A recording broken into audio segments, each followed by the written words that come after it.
My name is Jeremy Tuel. It's good to be here with you. I'm excited to be part of this event that you guys are doing here.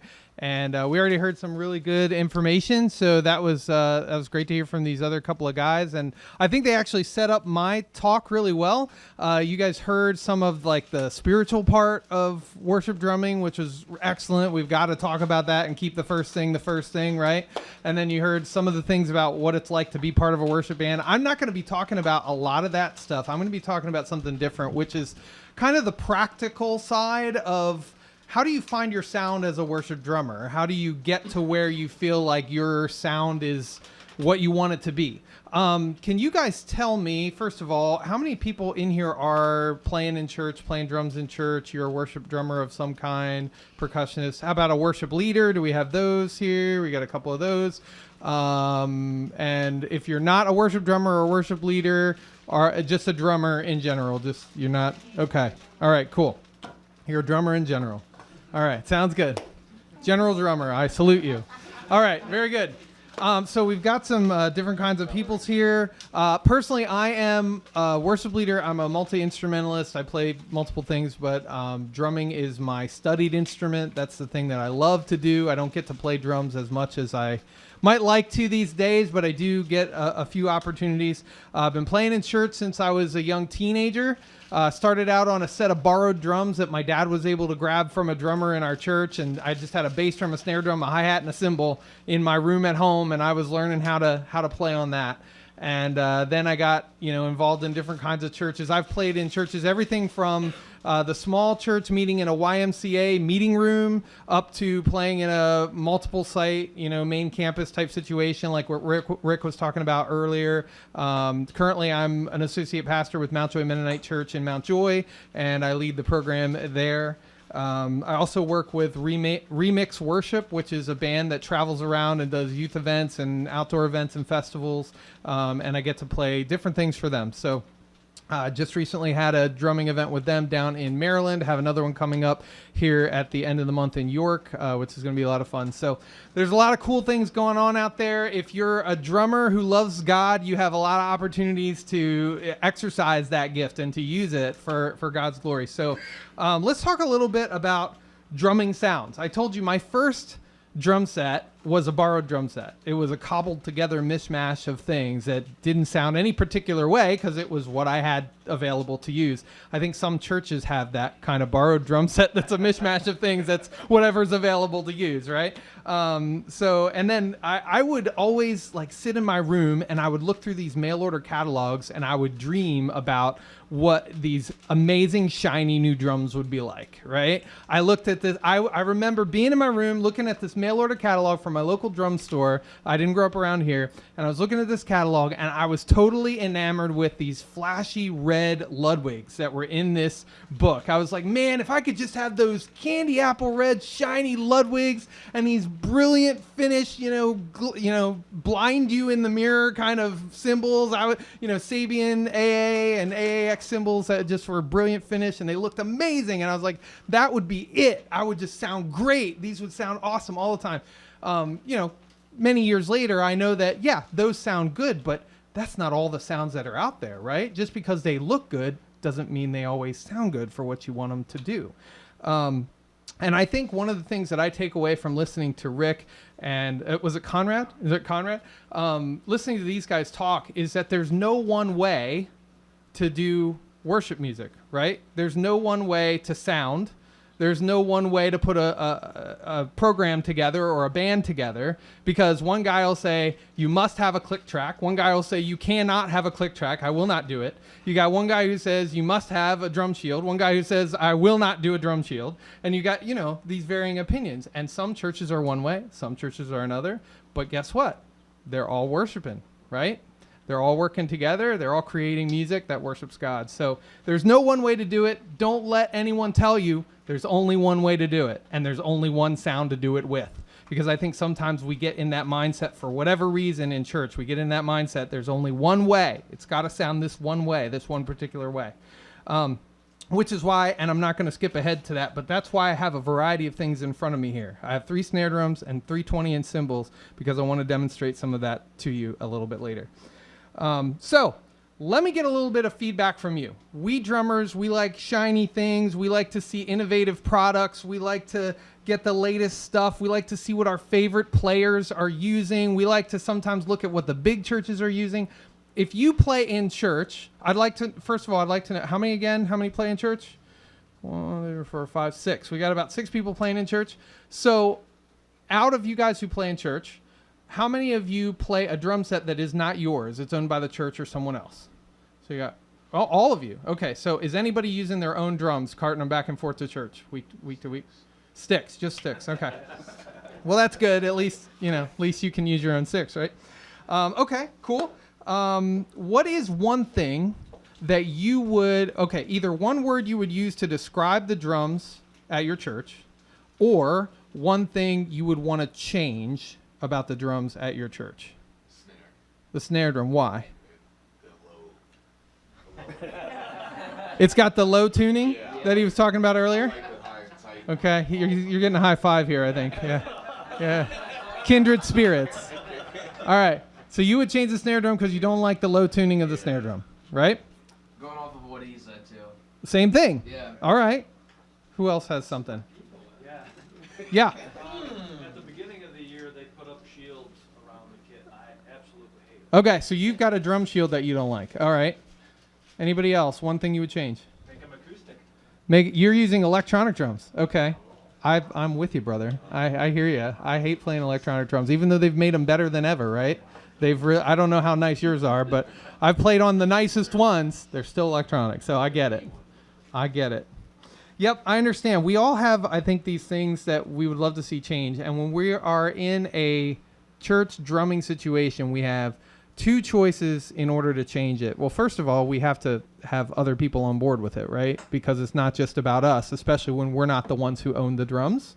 So we have to have other people that say, yeah, we can change it, right? So if we're going to change it, there's 1 of 2 things we can do. We can modify what's there, or we can replace what's there. Those are our only 2 choices. We can modify, we can replace. So modification includes a couple of things. You can tune differently, right? Every drum has its own tuning sweet spot. Now, there's a lot you can get away with a good drum, like a good snare drum. They can tune high, they can tune low, they can tune anywhere in between. But I've seen students that will come to me too with a snare drum that just won't do it. Like, you have to know when you've hit the wall. Like, you're not going to get from this instrument what you want to get. Because I've had students come to me with a snare drum that they got from their uncle or found it in a dumpster or got it on Craigslist, and it's like, this thing won't stay in tune, or it won't, get rid of that harsh overtone that it's got, or, whatever. And it might just be the way it's made. This thing is a failure, and we got to move on. Like, you got to get something better. So we'll talk about that a little bit. There are tuning help tools out there. If you're not good at tuning, and I always tell students, drum tuning is something you do really badly for a long time before you do it well, I think. I mean, I've never met anybody that the first time they tried to tune a drum, they had it down. It just takes time. There are a lot of tuning tools out there. This is my own personal drum dial, the old school kind. They have the new school kind over here I saw with the digital readout on it. And then there's the new thing called the TuneBot that measures the frequency of the head. You clamp it onto the side, and it takes an electronic reading to determine if your drum's in tune and what frequency it's at. And so these are great tuning helps, but you still have to develop that ear. You have to be able to hear when a pitch is off. Like, if I tap around the edge of this drum, I want to hear that resonance is the same the pitch is the same at each tuning point, so that I know that the drum is going to be in harmony with itself and not creating some kind of harsh overtone. A lot of times when you hear that nasty drum sound out front, that's because somebody didn't take the time to tune. So it's important that you take the time to tune and that you get good at it. And you might even need to experiment with tuning on your drums in order to get the best possible sound out of them. Because it's not one size fits all, like we said. There's not just one way. And you should know there are pitfalls to different kinds of tuning. We have a theme here going about that low tuning that has kind of like taken over in a lot of places in the church setting. This is kind of what was in my mind when I said there's not one way to do it, because a lot of churches feel like that's the one way to do it. Like this, like it needs to sound like this. it doesn't need to sound like this, but if that's what we're going for, at least know the way to get it and know that it's got its pitfalls. That if you're going for a low-fat tuning on a snare drum, you're going to deal with dissonant overtones that are going to be hard to hear because the frequencies are so low. So having something like a tool to help you find where those changes are to at least get you in the neighborhood so you can fine-tune it from there, really going to help you out, because you want that drum to sound good to the people that are listening and them not be thinking this is a terrible sounding drum set. You can have a $5,000 drum set, and if you can't tune it, it's going to sound like garbage and people are not going to want to listen to you play it, right? Can I get an amen? Amen. This is a worship thing. All right, sounds good. All right. Yeah, not that you shouldn't buy $5,000 drum sets from Adam. You should. You should do that. No, anyway. So the second way we can modify a drum that's in front of us, if I don't like the way my tom-toms sound and they've got clear heads on them, maybe I'll go to coated drum heads or a 2-ply drum head, because when you change the plies or you change the coating on that head, you're going to change the tone of the head. So like if you didn't know this already, putting a coating on a drum head warms it up, takes away a little bit of the attack, and it gives you a little bit less sustain out of the drum. So that's going to help you a whole lot. That in concert with tuning that top and bottom head in relationship to each other, messing with, do I want them tuned exactly the same? Do I want the bottom a little bit higher or lower than the top? That's going to help you too. Some of these things, like I wish I could say to you, well, you need to tune this to 75 and tune this to 80 and tune this to 180 hertz or whatever it is. I could tell you those things, but that isn't necessarily going to be true in your situation, because there's more to it than that, right? There's more to it than just the instrument. Once we get through the tuning and we get through the what head sounds best on it, then we talk about, do we need to muffle the head? Are we still getting too much out of it? And I don't want you to go crazy with this, because people do go crazy with drum muffling. How many's ever seen a drum that's been crazy treated with drum muffling? You ever seen a bass drum that's full of yesterday's laundry and 5 pillows? You know, like, your couch doesn't belong in your bass drum, okay? Like, there should be like something in there to absorb what needs to be absorbed, maybe kiss the heads on the end so that you get, you know, controlled overtone, but you still want to hear that drum. Otherwise, you might as well be playing on a suitcase, because you put a microphone on a suitcase and guess what? It sounds like a bass drum, right? So why spend money on a bass drum if that's what we're going for? If we want a bass drum sound, we got to treat and tune that bass drum well, and we got to muffle it right. You may want self-muffled heads, or you may want to do some of that judicious internal muffling with some fabric. You do not want to fill it with foam or pillows or whatever, what have you. So that's, and then once we get through those things, how have we modified this drum? Then we talk about how is that drum reacting with the space that we're in, right? So if you're in a room that's only got, space for 30 people, and it's got concrete walls and floor, it's going to act a whole lot differently than the LCBC main auditorium, which is sound treated and ginormous and has a front of house system that's, however many thousands of dollars to make your drum sound good. So there's going to be that to take into account as well, and you're going to have to work with your front of house engineer if you've got one. That's a sound person, for those who aren't familiar with that terminology. You have to work with that. You have to talk about the space, and you have to make those changes. That's where things sometimes like cymbal shields, drum shields, or judicious treatment come in. When I started at the church that I'm at right now, we had a very plain back wall to the stage area.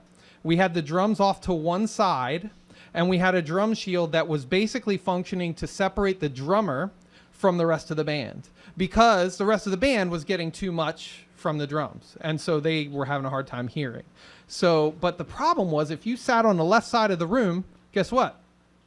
It was all drums all the time. That's all you could ever hear, right? Because the drum sound was being funneled all the way over there. And so the only thing that you would hear on that side of the room was drums. And so people over there were like, man, drums are too loud. People over there are like, it just doesn't sound right at all, because the balance was completely wrong. So what we did was we moved the drums to the center. We moved that shield with them.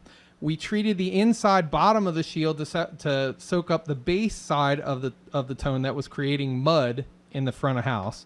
And then we also have a lid on top for the cymbal frequencies, because a lot of times when people say drums are too loud, what they mean are cymbals, and a lot of times when they say cymbals are too loud, what they mean are frequencies. So they're hearing these harsh frequencies from these bright cymbals, and they're saying it's too loud. So what we did then was we put the drums where they were equally distributed in the room. We treated for the frequencies that were harsh, and then it cleaned up. And so while it would be great to say we could go without a drum shield, for us it works. And the treatment works. And it takes care of what we need in the room. And then our front of house guy, our sound guy, is able to actually govern how much drums are in the room with the sound system. We're not big like LCBC. We're not small like Coenraad's church, but we're in the middle. And so a lot of time, most churches I think are probably in the middle.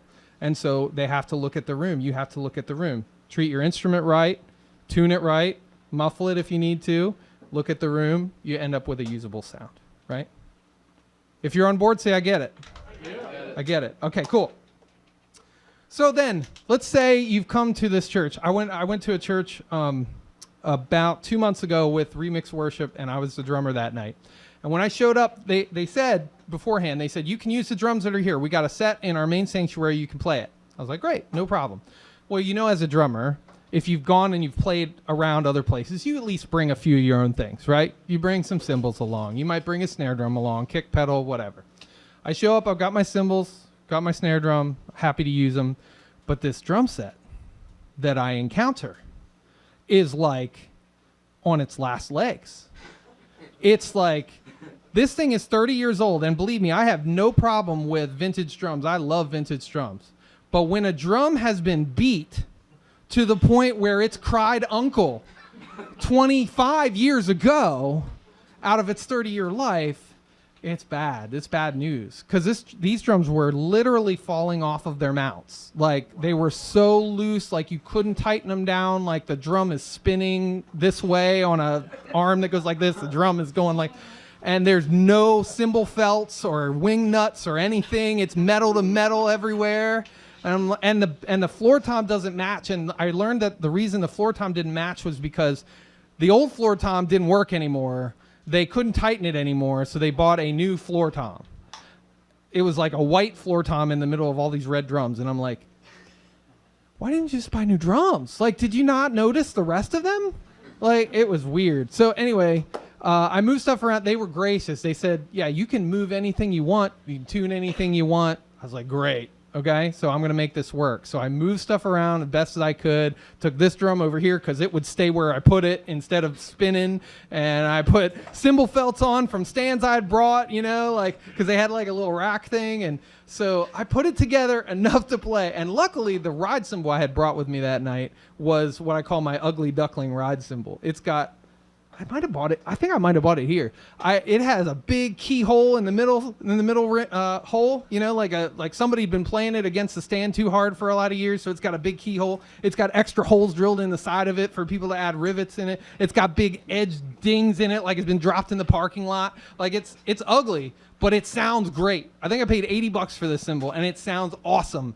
And I had no problem with putting it on a stand where all night long I knew it was going to be grinding against that metal stand because everything's okay. Can't really hurt it any more than it is, right? So anyway, that's off track. But you show up to a church like that, and you look at a set like that, and you go, oh my goodness, how am I going to play on this pile of garbage? That's kind of what went through my head. And I, you know, it's not to be ungrateful. Like, I'm glad for the opportunity to play, and the spiritual stuff is all still there. Like, I know why I'm playing, right? But it's a pain in the neck when you're playing on stuff that is junk or that is falling apart. And so sometimes it just needs to be replaced. And so I ended up talking with that pastor and saying, you know, I understand you replaced this drum. I know you just got it. Like, could you send it back and get like a whole new shell pack of drums? Because that's really what you need. These drums are not tuning, they're not sounding good, and they're falling off their stands. Like, you need a new drum set. And sometimes that's true. But we all live in a church where we have a budget, right? And that makes things hard. It's not my money oftentimes. It's the church's money. And it's up to the people in charge to decide, like, can we get new stuff? Or do we have to deal with what we have? So sometimes we need new gear. And sometimes we can get away with maybe bringing our own, right? If that snare drum sounds terrible, maybe you could say to your worship leader, hey, would you mind if I try my own snare? Like, it's really comfortable for me, and I think it sounds good. See what you think, you know? And let them tell you. Like, hey, I'll play it at practice. If you hate it, let me know. That's fine. I just wanted to try it, you know? And then later, maybe you talk to them about how the snare drum at the set at church has no rebound and you can't stand it, right?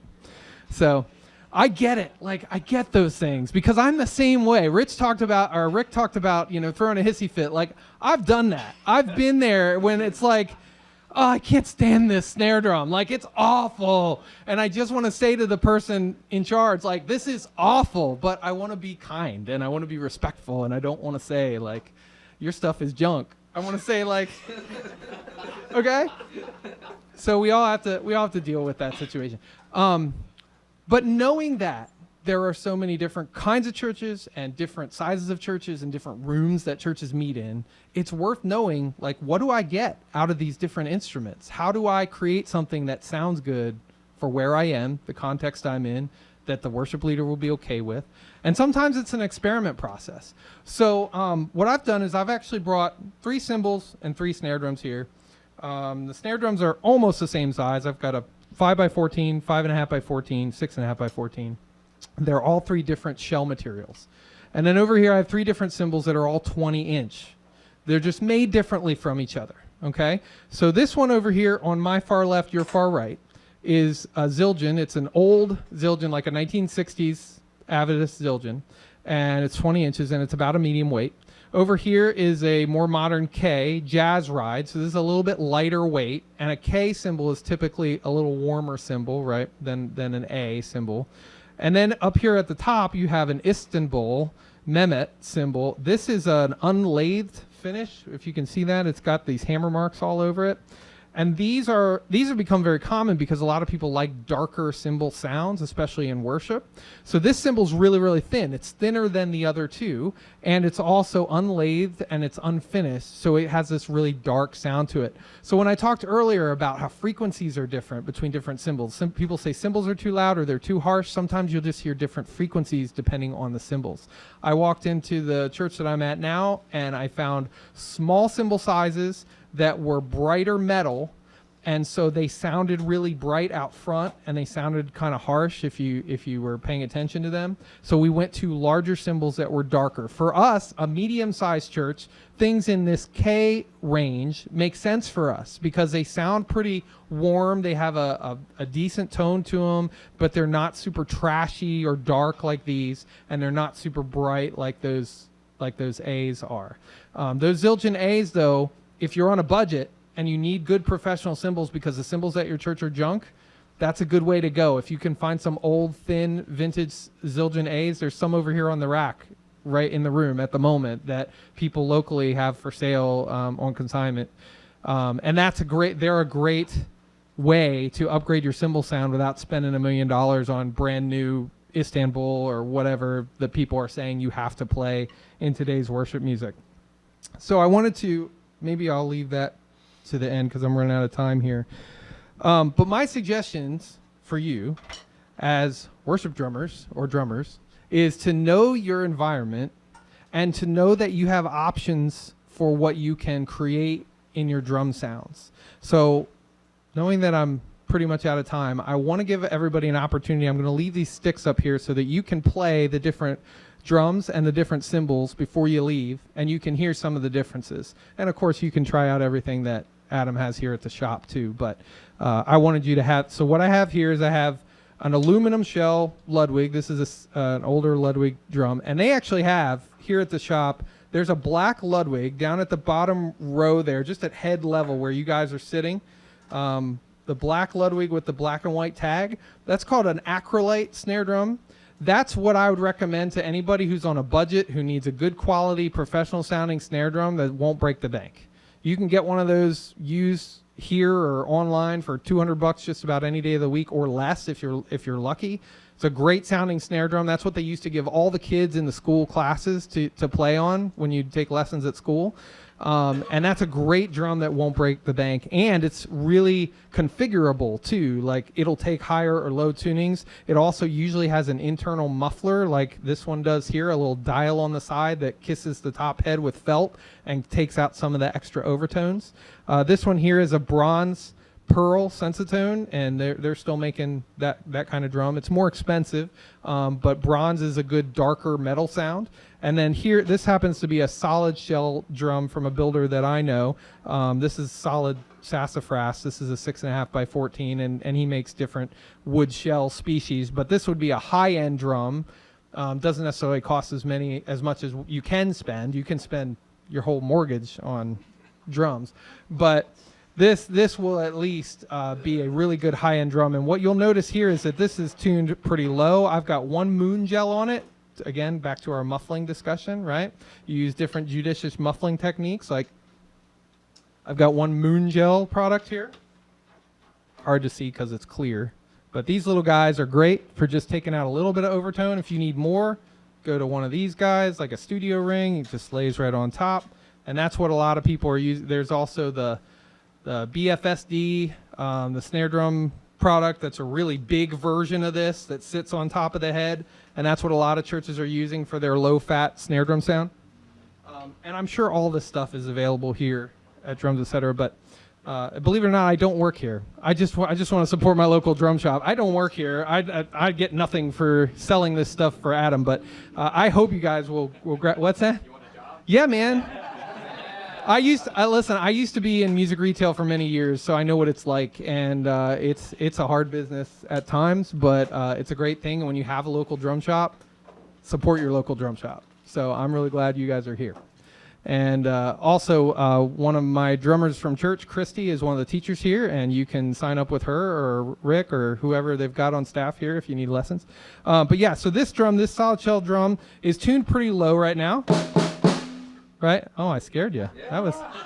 Did you not know that there might be a drum sound coming from the drum clinic? Wow. All right. And then the bronze drum, that one happens to have an Evans dry head on it, so that's got that self-muffled head I talked about. This Ludwig has a non-muffled head on it, but then it's got the internal muffler. And it's tuned pretty low. So you can actually get my goal here was to show you a similar sound from 3 different drums that have totally different shell materials and slightly different sizes. It's a similar style of sound that you can get from almost anything. Now I could take the time, I could tune these up, I could, change heads. I could get a lot of different sounds from these drums. But whatever you're working with, my goal here is to show you it can be what you want it to be. You can get out of that equipment what you want. And if you can't, you've hit a wall, that drum's not doing what it should be doing, maybe it's time to look at replacing it. So, and then these cymbals over here, you have the really bright Zildjian A, and then you have the slightly warmer Zildjian K. Right? It's got a little bit more roundness to it. And then you have the Istanbul. You ready for this? Okay. So you can see that three cymbals, the same size, different weights, different manufacturing techniques. You end up with something completely different. So I don't know if I have any time for questions. That's up to you.